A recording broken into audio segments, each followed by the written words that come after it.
Bonjour à tous. Je vais vous conter l'histoire de Karaba la sorcière qui fut l'antagoniste célèbre du film Kirikou et la sorcière. Avant de vous faire part de ce spin-off sur le personnage de Karaba la sorcière, je plante le décor sans plus tarder avec un court résumé de l'œuvre originale. L'histoire de Kirikou et la sorcière est un conte africain adapté en film d'animation par Michel Oslo en 98. Petite parenthèse, les joueurs ont forcément dû célébrer la victoire devant ce film sans aucun doute. Donc foncez et allez le voir, il est vraiment génial. Mais imaginez à ce moment-là Zidane champion du monde en train de voir les fétiches attaquer le village de Kirikou. L'action franchement, elle serait magistrale. Celle-ci sera forcément étudiée à l'école, ça j'en suis sûr. Et bon, revenons à nos fétiches. Non, à nos moutons je veux dire. Donc, Kirikou et la sorcière est une histoire qui se déroule dans un petit village d'Afrique de l'Ouest et qui met en avant un héros très particulier nommé Kirikou, un enfant extrêmement petit, mais aussi très intelligent et courageux. Le spin-off qui va suivre se déroule durant l'enfance de Karaba.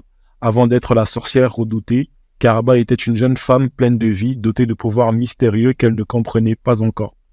Ce spin-off raconte l'histoire de Karaba avant qu'elle ne devienne une figure crainte par tous, explorant les événements et les choix qui l'ont poussé sur le chemin de la sorcellerie et de la vengeance. Le décor ainsi planté, démarrons sans plus tarder le spin-off intitulé Karaba et les ombres du passé. Acte 1. La fille des bois. Karaba naît dans un village isolé, entouré de forêts mystérieuses. Dès son plus jeune âge, elle montre des talents étranges. Elle peut communiquer avec la nature, guérir les animaux blessés et invoquer les éléments. Mais au lieu d'être accueillie comme une bénédiction, elle est vue avec suspicion par les villageois qui la considèrent comme une enfant maudite. Isolée par les siens, Karaba se réfugie dans les bois où elle rencontre des esprits anciens qui lui enseignent à maîtriser ses pouvoirs. Elle devient rapidement une gardienne secrète de la forêt, protégeant les animaux et les plantes contre les dangers extérieurs. Acte 2. Le pacte brisé. Alors que Karaba grandit, elle tombe amoureuse d'un jeune homme du village, un guerrier nommé Kiro. Leur amour est pur, mais il est mal vu par le chef du village, qui craint les pouvoirs de Karaba. Le chef décide de manipuler Kiro pour qu'il trahisse Karaba en échange de la gloire et du pouvoir.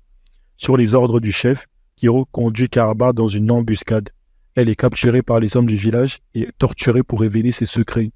C'est lors de cette torture qu'une épine empoisonnée, faite d'un bois maudit, est enfoncée dans son dos, brisant non seulement sa confiance mais aussi son cœur. Trahie par celui qu'elle aimait et torturée par les siens, Karaba parvient à s'échapper grâce à ses pouvoirs. Mais elle est désormais profondément changée. La douleur de l'épine envenime son cœur, transformant sa douleur en haine et ses pouvoirs en armes de vengeance. Acte 3. La sorcière émergente. Karaba se retire dans une caverne profonde au cœur de la forêt, loin de tout, où elle se laisse consumer par la haine. Elle apprend à utiliser ses pouvoirs d'une manière plus sombre, créant des sorts puissants pour se protéger et se venger de ceux qui l'ont trahi. Le village, autrefois prospère, commence à souffrir sous l'influence des malédictions de Karaba.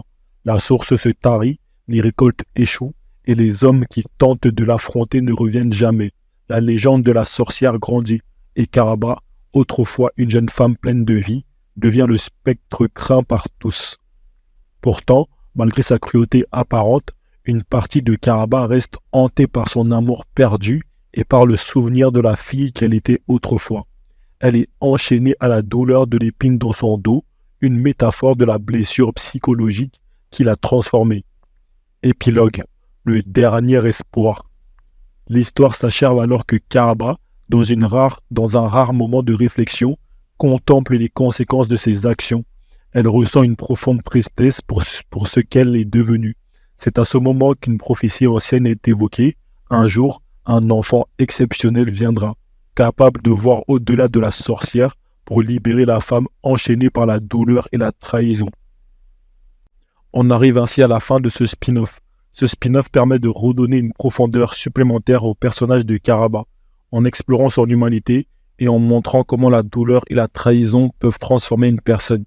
Le récit pourrait aborder des thèmes comme la résilience, la dualité du bien et le mal, et la puissance destructrice de la vengeance. La morale de ce spin-off relate en effet les conséquences qu'a nos expériences durant notre jeunesse sur notre psyché, notre comportement et notre état d'esprit qui définissent nos actions une fois adultes. Il est donc déconseillé de faire vivre des expériences traumatisantes à des personnes qui sont toujours en développement, tant physique que mental.